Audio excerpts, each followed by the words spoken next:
तो चलिए आज इस संस्कृत व्याकरण के एक ऐसे हिस्से की गहराई में उतरते हैं जो बहुतों को डराता है, लेकिन असल में है बहुत ही दिलचस्प। स्वर संधि। और खास तौर पर ये उन लोगों के लिए जो प्रतियोगी परीक्षाओं की तैयारी कर रहे हैं। अक्सर संधि के सूत्र, नियम, अपवाद ये सब एक जाल की तरह लगते हैं। हाँ बिल्कुल। तो आज हम इसी जाल को सुलझाने वाले हैं और कोशिश करेंगे कि ये विषय मुश्किल ना लगकर एक मजेदार पहेली जैसा लगे। हमारे पास जो सामग्री है वो इस विषय का पूरा एक्सरे करती है, मतलब एकदम बेसिक से लेकर उन मुश्किल अपवादों तक जहां अक्सर नंबर कट जाते हैं। सही बात है। और आज हमारा मिशन सिर्फ नियमों को रटना नहीं है, बल्कि उनके पीछे का लॉजिक समझना है। मुझे एक शब्द दिया गया है, अक्षोहिणी। कहते हैं कि ये नियमों को तोड़ता है। देखते हैं कि आज की चर्चा के अंत तक हम इस पहेली को सुलझा पाते हैं या नहीं। बहुत दिलचस्प चुनौती है। चलिए फिर शुरू करते हैं बिल्कुल शुरुआत से। मेरा पहला और सबसे बुनियादी सवाल, ये संधि आखिर है क्या? क्या इसका मतलब सिर्फ दो शब्दों को चिपका देना है? ये सवाल ही सबसे जरूरी है। देखिए, व्याकरण में एक सूत्र है, परः सन्निकर्ष संहिता। परः सन्निकर्ष संहिता। इसका सीधा सा मतलब है, जब दो अक्षर या वर्ण एक दूसरे के इतने पास आ जाएं कि उनके बीच कोई और आवाज ना आ सके, तो उस अत्यंत समीपता को संहिता कहते हैं। और जब इस समीपता की वजह से कोई विकार विकार यानी बदलाव पैदा होता है, तब उसे संधि कहते हैं। विकार या बदलाव मतलब अगर दो अक्षर पास पास आए लेकिन उनमें कोई चेंज न हो तो उसे संयोग कहेंगे, संधि नहीं। ये बहुत बड़ा फर्क है। मान लीजिए दो दोस्त मिले और बस हाथ मिलाकर खड़े हो गए, ये हुआ संयोग। अच्छा। लेकिन अगर वो मिलकर कुछ नया बना दें, कोई नई बात शुरू कर दें, वो है संधि। संधि में बदलाव होना पहली शर्त है। अच्छा, अब एक और बात जो मुझे हमेशा उलझाती है, स्वर संधि को अच संधि क्यों कहते हैं? क्या अच स्वरों के लिए कोई फैंसी शब्द है या इसका कोई गहरा मतलब है? इसका एक बहुत गहरा और सुंदर मतलब है जो सीधे भगवान शिव से जुड़ा है। संस्कृत व्याकरण की नींव माहेश्वर सूत्रों पर टिकी है। माहेश्वर सूत्र? ऐसी मान्यता है कि ये 14 सूत्र शिव जी के डमरू से निकली ध्वनियों से बने हैं। अरे वाह, ये तो मुझे पता नहीं था। हाँ, और इन्हीं 14 सूत्रों में से पहले 4 सूत्र हैं अयुण, ऋलृक, एयोंग और एयोच। अब पाणिनि का व्याकरण कमाल का है। वो पहले सूत्र के पहले अक्षर अ को उठाते हैं। अच्छा। और चौथे सूत्र के आखिरी अक्षर च को, इन दोनों को जोड़कर एक शॉर्टकट बनाते हैं, अच। और इस अच शॉर्टकट में अ से लेकर च के बीच की सारी ध्वनियां आ जाती होंगी। मैं देख रही हूँ अ, ई, उ, र, री, ए, ओ, ए, ओ। अरे, इसमें तो संस्कृत के सारे स्वर आ गए। एकदम सही पकड़ा। इसीलिए जब एक स्वर का दूसरे स्वर से मेल होता है तो उसे अच संधि कहते हैं। ये सिर्फ एक नाम नहीं, ये पूरे सिस्टम का कोड है। कमाल है। इसी तरह व्यंजनों के लिए हल प्रत्याहार है, इसलिए व्यंजन संधि को हल संधि कहते हैं। पर आज हम सिर्फ अच की दुनिया में रहेंगे। ठीक है, तो अब असली खेल शुरू होता है। जब एक स्वर दूसरे से टकराता है तो क्या होता है? सबसे पहले बात करते हैं दीर्घ संधि की।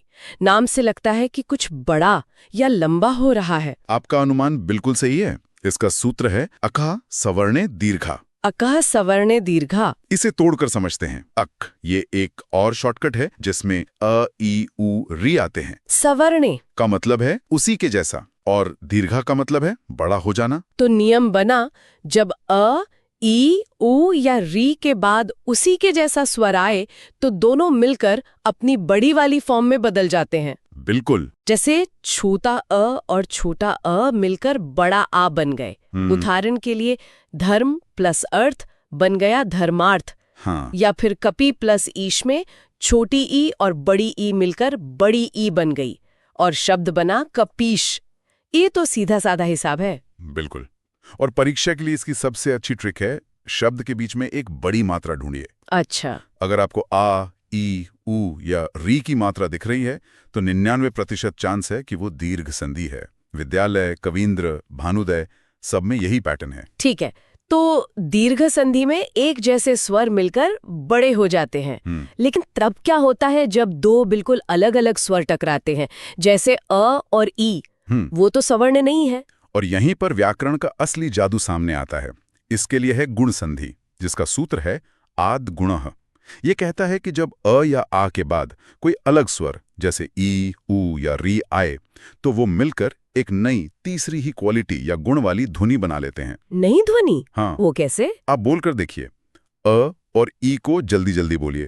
अ ई, क्या आवाज बन रही है? जैसे उप प्लस इंद्र, उपेंद्र। अच्छा। वैसे ही अ और ऊ को मिलाकर बोलिए, सूर्य प्लस उदय। उ ओ। ओ की ध्वनि बनती है, तो शब्द बना सूर्योदय। सूर्योदय। और अ के बाद री आए तो अर की ध्वनि बनती है, जैसे महा प्लस ऋषि, महर्षि। अरे वाह! तो ये रटने वाली बात नहीं है, ये तो ध्वनि विज्ञान है। और इसकी ट्रिक मुझे दिख रही है। उपेंद्र, सूर्योदय, इन शब्दों के ऊपर एक मात्रा है। ए की या ओ की? बिल्कुल, एक मात्रा मतलब गुण संधि, या फिर महर्षि की तरह आखिर में र की ध्वनि। ये इसकी पक्की पहचान है। अच्छा, तो अ और ई मिलकर ए बन गए। अब मेरा अगला सवाल, क्या हो अगर अ की टक्कर सीधे ए से ही हो जाए? क्या वो और भी ताकतवर हो जाएगा? क्या बात है, आप बिल्कुल सही दिशा में सोच रही हैं। जब ऐसा होता है तो उसे कहते हैं वृद्धि संधि, यानी ग्रोथ। वृद्धि सूत्र है वृद्धि रेची। ये कहता है कि जब अ या आ के बाद ए या ए या ओ आए तो हमेशा वृद्धि होती है, यानी बड़ी वाली मात्रा ही जीतती है। नतीजा हमेशा ए और ओ ही होगा। अच्छा, मतलब सदा प्लस एव में आ और ए ने मिलकर ए बना दिया और शब्द बना सदैव। हाँ, और वन प्लस औषधि में अ और औ ने मिलकर औ बनाया और शब्द बना वनौषधि। इसकी ट्रिक तो और भी मजेदार है, डबल मात्रा। हाँ, इसे मजाक में डबल टोपी भी कहते हैं। जहां शब्द के ऊपर दो मात्राएं ए या ओ की दिखी, समझ जाइए कि वहां वृद्धि हुई है। ये डबल टोपी वाली ट्रिक तो कभी नहीं भूलेगी। लेकिन क्या ये हमेशा काम करती है? क्या कोई ऐसा शब्द है जहां दो मात्राएं दिखें पर वो वृद्धि संधि न हो? परीक्षाओं में अक्सर ऐसे ही फंसाते हैं। बहुत अच्छा सवाल है। 95% मामलों में ये ट्रिक काम करती हैं, लेकिन अपवादों पर हम आगे आएंगे और देखेंगे कि ये डबल टोपी का नियम कहाँ टूटता है। ये सतर्कता बहुत जरूरी है। ठीक है, अब तक हमने देखा कि दो स्वर मिलकर एक नया स्वर बना रहे थे, लेकिन कुछ शब्द हैं जैसे इत्यादि या स्वागतम, यहाँ कुछ अलग हो रहा है। हम्म। इति प्लस आदि में ई गायब होकर य बन गया, सु प्लस आगतम में उ गायब होकर व बन गया। ये कौन सी संधि है? आपने बिल्कुल सही पैटर्न पकड़ा है। यहाँ पहला स्वर बदल रहा है।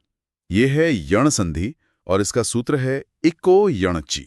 इको यणची? ये थोड़ा अलग तरीके से काम करता है। ये कहता है कि जब इक यानी ई, उ, री के बाद कोई भी असमान स्वर आए तो एक खुद नहीं रहता, बल्कि वो यण यानी य, व, र, ल में बदल जाता है। अच्छा, तो यदि प्लस अपि में ई का य बन गया और शब्द बना यद्यपि। मधु प्लस हरि में उ का व बन गया और शब्द बना मध्वरी। बिल्कुल। और भाषा विज्ञान के नजरिए से देखें तो ये बहुत स्वाभाविक है। आप ई के तुरंत बाद अ बोलने की कोशिश कीजिए। ई अ। ई अ। जुबान को थोड़ी मेहनत करनी पड़ती है, लेकिन ई को य में बदल के य बोलना कितना आसान है। भाषा हमेशा कम मेहनत वाला रास्ता खोजती है। अरे हाँ, यद्यपि में द्य, स्वागतम में स्व, मध्वरी में ध्व, इन सब में एक चीज कॉमन है, य, व, र से ठीक पहले कोई ना कोई आधा अक्षर जुड़ा हुआ है। यही इसकी अचूक पहचान है। आधा अक्षर देखो और यण संधि पर निशान लगाओ। ये ट्रिक शायद ही कभी फेल होती है। ये तो कमाल है, लेकिन अब एक और पहेली। नयन या पावक जैसे शब्द, इनमें ना बड़ी मात्रा है, ना एक मात्रा, ना डबल टोपी और ना ही कोई आधा अक्षर। यहाँ क्या हो रहा है? आपने उन शब्दों को पकड़ लिया जहां बाकी चारों नियम लागू नहीं होते। ये है पांचवी और आखिरी मुख्य संधि, अयादि संधि। अयादि? इसका सूत्र है एचो यवायावह। ये कहता है कि जब ए, ओ, आई और औ के बाद कोई भी स्वर आए तो ये चारों एक खास ध्वनि में बदल जाते हैं। आई, अव, आए और आव। अच्छा, तो ने प्लस अन में ए आई में बदल गया और अन से जुड़कर नयन बन गया, और पौ प्लस अक में औ आव में बदला और अक से जुड़कर पावक बन गया। एकदम सही। और इसकी पहचान उच्चारण में छिपी है। नयन, नई अन्न, पवन, पव अन्न, नायक, नायक, पावक, पाव अक। अच्छा। शब्द को धीरे से बोलिए, आपको अय, अव, आय या आव की ध्वनि साफ सुनाई देगी। और अक्सर ये 3 अक्षर वाले सरल शब्द होते हैं जिन पर ऊपर कोई मात्रा नहीं होती। ठीक है, तो मेरे पास अब 5 मुख्य हथियार हैं। बड़ी मात्रा दीर्घ, एक मात्रा गुण, डबल टोपी वृद्धि, आधा अक्षर यण और अय अव वाली ध्वनि अयादि। मुझे लग रहा है कि मैं अब तैयार हूं। हाँ, लेकिन मुझे पता है कि असली लड़ाई तो अपवादों की है। व्याकरण की खूबसूरती ही इन अपवादों में है। ये दिखाते हैं कि भाषा सिर्फ नियमों का सेट नहीं, एक जिंदा चीज है, और परीक्षाओं में सवाल अक्सर यहीं से आते हैं। तो सबसे पहला अपवाद कौन सा है जो हमें सावधान करे? सबसे पहले है पूर्व रूप संधि, जो अयादी संधि के नियम को तोड़ती है। नियम कहता है कि जब किसी शब्द के आखिर में ए या ओ हो और उसके बाद छोटा अ आए, तो अ लड़ने की बजाय सरेंडर कर देता है। सरेंडर कर देता है? वो ए और ओ में समा जाता है और अपनी जगह एक निशान छोड़ जाता है, जिसे अवग्रह चिन्ह कहते हैं, जो अंग्रेजी के एस जैसा दिखता है। अच्छा, जैसे हरे प्लस अव में अयादी संधि नहीं हुई, अ गायब हो गया और उसकी जगह अव आ गया, तो शब्द बना हरेव। इसकी पहचान तो बहुत ही आसान है, ये एस जैसा निशान। बिल्कुल, ये निशान पूर्व रूप संधि का वीआईपी पास है। इसे देखते ही पहचान लीजिए। अब आते हैं दूसरे अपवाद पर रूप संधि। ये वृद्धि संधि यानी डबल टूपी वाले नियम का अपवाद है। ये कैसे काम करता है? जब अ पर खत्म होने वाले किसी उपसर्ग जैसे प्र, उप के बाद ए या ओ से शुरू होने वाली कोई क्रिया यानी धातु आती है, तो उपसर्ग का अ इतना विनम्र होता है कि वो अपनी पहचान खोकर बाद वाले स्वर में ही मिल जाता है। मतलब वृद्धि नहीं होती? नहीं, यहाँ वृद्धि नहीं होती। जैसे प्र प्लस ए रिजते, यहाँ डबल टोपी के नियम से तो प्रेजते बनना चाहिए था, लेकिन ये बनता है प्रेजते, यानी अ गायब हो गया और सिर्फ ए की मात्रा रह गई। एकदम सही। मुझे याद है जब मैं तैयारी कर रहा था तो मैं प्रेजते और उपोषति जैसे शब्दों में हमेशा गलती करता था। मेरा दिमाग हर बार डबल टोपी ढूंढता था। ये अपवाद सच में ध्यान देने वाले हैं। और कोई ऐसी स्थिति भी है जहां संधि होती ही नहीं, एक तरह का सीज फायर? हाँ, उसे कहते हैं प्रकृति भाव, यानी जैसा है वैसा ही रहना। प्रकृति भाव। इसका एक खास नियम है। जब द्विवचन वाले शब्द के अंत में बड़ी ई, बड़ा ऊ या ए हो, जैसे हरि, विष्णु, गंगे, और उसके बाद कोई भी स्वर आए, तो वहां कोई संधि नहीं होती। शब्द जैसे के तैसे रहते हैं। अच्छा, जैसे हरि प्लस एतो, हरि एतो, कोई बदलाव नहीं। यह नियमों का एक तरह से पॉज बटन है। बिल्कुल। अब आते हैं हमारी आज की पहेली पर, अक्षौहिणी। यह शब्द है अक्ष प्लस ऊहिणी। यहाँ अ के बाद ऊ आ रहा है। गुण संधि के नियम से तो ओ बनना चाहिए था, यानी अक्षौहिणी। सही है। लेकिन बनता है अक्षौहिणी, यानी औ की मात्रा। यहाँ तो डबल टोपी लग गई। आपने बिल्कुल सही पकड़ा। यहाँ गुण संधि का नियम टूट गया और वृद्धि संधि लागू हो गई। ये एक विशेष वार्तिक मतलब एक उपनियम के कारण होता है। अच्छा। कुछ शब्द ऐसे होते हैं जो भाषा में इतने प्रचलित हो गए कि उन्होंने व्याकरण के सामान्य नियम को ओवरराइड कर दिया। अक्षौहिणी और सुखार्ता, सुख प्लस रिता, ऐसे ही शब्द हैं। इन्हें सीधे सीधे याद रखना ही सबसे अच्छा तरीका है। ये परीक्षा के स्टार क्वेश्चन है। तो इस सारी जानकारी को एक साथ याद रखने का सबसे अच्छा तरीका क्या हो सकता है? ये सब कुछ थोड़ा ज्यादा लग रहा है। इसके लिए एक मास्टर चार्ट बनाना सबसे कारगर होता है। एक टेबल जिसमें 5 मुख्य संधियों के नाम, उनके सूत्र, नियम और सबसे जरूरी उनकी एक शब्द वाली ट्रिक सब एक जगह पर हो। बेहतरीन आइडिया। जैसे दीर्घ की ट्रिक बड़ी मात्रा, गुण की एक मात्रा, वृद्धि की डबल टोपी, यण की आधा अक्षर और अयादी की अय अवध्वनि। इस चार्ट से रिवीजन करना बहुत तेज हो जाएगा। बिल्कुल। चलिए इसी चार्ट के आधार पर एक छोटा सा अभ्यास करते हैं। मैं तैयार हूं, अगर आप हैं तो। जरूर। तो मेरा पहला सवाल, नाविक में कौन सी संधि है? नाविक, मैं इसे धीरे से बोलता हूं, नाव इक, आव की ध्वनि आ रही है और कोई मात्रा या आधा अक्षर नहीं है। यह अयादी संधि है। 9 + 1। बहुत बढ़िया। दूसरा सवाल, प्रत्युपाकारः का सही संधि विच्छेद क्या होगा? यहां य से ठीक पहले आधा त दिख रहा है। ये आधा अक्षर वाली ट्रिक है, तो यह यण संधि है। इसका विच्छेद होगा प्रति प्लस उपकारः। ई का य बन गया। बिल्कुल सही। और आखिरी सवाल, कोपी किस संधि का उदाहरण है? इसमें अवग्रह चिन्ह है जो बिना किसी शक के पूर्वरूप संधि की पहचान है। कह प्लस अपि से विसर्ग संधि होकर को प्लस अपि बनता है और फिर पूर्वरूप। शानदार।